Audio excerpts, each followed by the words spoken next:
Do you feel that you got the recognition you deserved after your first album?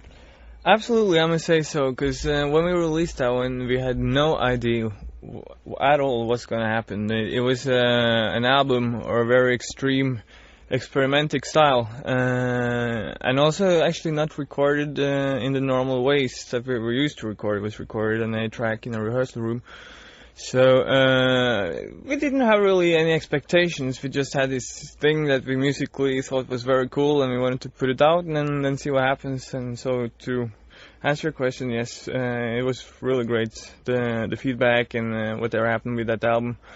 Beyond our expectations, actually. Do you feel that your new album is a kind of more like a band effort compared to your first album? Oh yeah, absolutely. Because when we did the first, well, we didn't talk so much about that before, because people are a little predictous when they hear, okay, well, the first album was recorded in the rehearsal room, blah blah blah, and it was recorded back in '95, '96, actually, also that one. So there's been a long period of time for us to, as people and musicians individually, develop. And of course, since we're talking so many years since we did the basics of the first album, of course we have some different ideas about how to do stuff and this and that. So it's been a long progress, and also, you know, this new album is recorded with the singer in mind. When we did wrote the basics of the first album, we had no fucking idea who's gonna sing. So that's been an advantage too, you know, in the process of developing the sound. So absolutely, it's more of a band now, and also then with Randy and Mads joining the band, they also put a lot of their own personalities into this. Which now fulfills the sound of a band, not just like a project kind of thing, but a band. You're working hard with promotion now. What has the feedback been like so far? Enormous feedback. Again, it's beyond expectations, so we're very, very happy about that. The press seems to embrace us, and the fans too.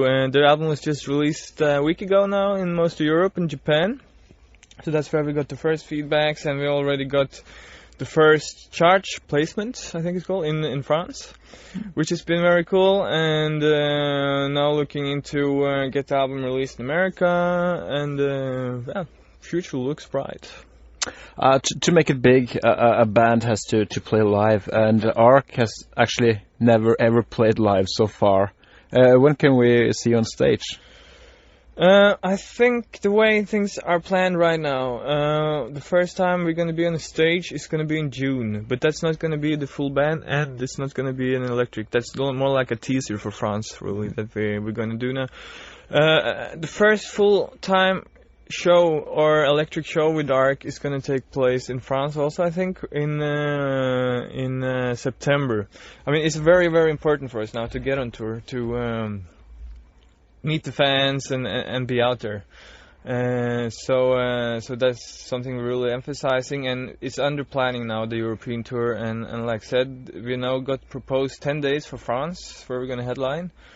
And in connection with that, we want to spread this whole tour around Europe. So maybe we start off in Norway too. We have to see. We have to work now around these dates and set up the rest. Okay, let's go back to the album. As far as I remember, your debut album, your image and the theme on the album walked kind of hand in hand. Is that right? Do you have a theme on this new album, Burn the Sun? It's a pretty universal concept that starts from the Earth's core, spans to the land we walk on, and to the sea, to the air we breathe, to the sky, to the space, and beyond that. But in the center of all this is the human being. And how does the human being respond to everything around him, to himself, to other human beings? It's a very personal art, this album.